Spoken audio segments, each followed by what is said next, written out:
নিউজিল্যান্ডের বিরুদ্ধে তৃতীয় ওডিআই ম্যাচে বড় জয় পেল বাংলাদেশ টিম, যেখানে বন্ধুরা 3 ম্যাচের ওডিআই সিরিজের 3 নম্বর ম্যাচটি ছিল আজ, এবং এই ম্যাচটিতে বাংলাদেশ টিম একটি বড় জয় পেয়েছে নিউজিল্যান্ড টিমের বিরুদ্ধে। যেখানে বাংলাদেশ টিম টসে জিতে প্রথমে ফিল্ডিং করার সিদ্ধান্ত নেয়, প্রথমে বোলিং করার সিদ্ধান্ত নেয়, এবং বাংলাদেশি বোলাররা এই ম্যাচটিতে দুর্দান্ত বোলিং করে। যেখানে শরীফুল ইসলাম 7 ওভারে 22 রান দিয়ে 3 উইকেট নেয়।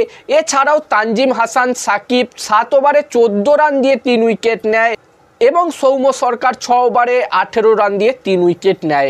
এবং নিউজিল্যান্ড টিমকে বাংলাদেশ টিম মাত্র 98 রানে অল আউট করে দেয়। যেখানে এই সিরিজটি অলরেডি বাংলাদেশ টিম হেরে গেছিল, 2-0-তে তারা হেরে গেছিল। প্রথম দুটো ম্যাচ নিউজিল্যান্ড টিম জিতেছিল, এবং এই ম্যাচটি নিউজিল্যান্ড টিম জিতলে তারা বাংলাদেশ টিমকে হোয়াইট ওয়াশ করে দিত। তবে এখানে বাংলাদেশ টিম দারুণভাবে কামব্যাক করেছে, এবং এই ম্যাচটি বাংলাদেশ টিম 9 উইকেটে জিতে এই সিরিজটি 2-1-এ শেষ করেছে। এবং এটি তাদের বাংলাদেশ টিমের এটি প্রথম জয়, প্রথম ওডিআই ম্যাচ জয় নিউজিল্যান্ডের মাটিতে। এবং দুদিন পর থেকেই টি-20আই সিরিজও শুরু হতে চলেছে। 3 ম্যাচের টি-20আই সিরিজও হবে বাংলাদেশ এবং নিউজিল্যান্ড টিমের মধ্যে। তো এখানে এই ম্যাচটি জেতাতে বাংলাদেশ টিমের কনফিডেন্স লেভেল অনেকটাই হাই হয়ে গেল। যেখানে এই ম্যাচটিতে, এই 3 নম্বর ওডিআই ম্যাচটিতে বাংলাদেশ টিম বোলিং তো দুর্দান্ত করেইছে, সাথে এই ম্যাচটিতে নাজমুল হাসান শান্তর ব্যাট থেকেও একটি দারুণ ইনিংস এসেছে।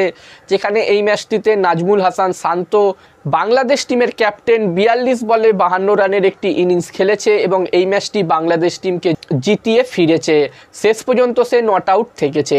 এবার দেখার বিষয় থাকবে এখানে বাংলাদেশ টিম নিউজিল্যান্ডের বিরুদ্ধে 3 ম্যাচের টি-20আই সিরিজে কীরকম পারফরমেন্স করে।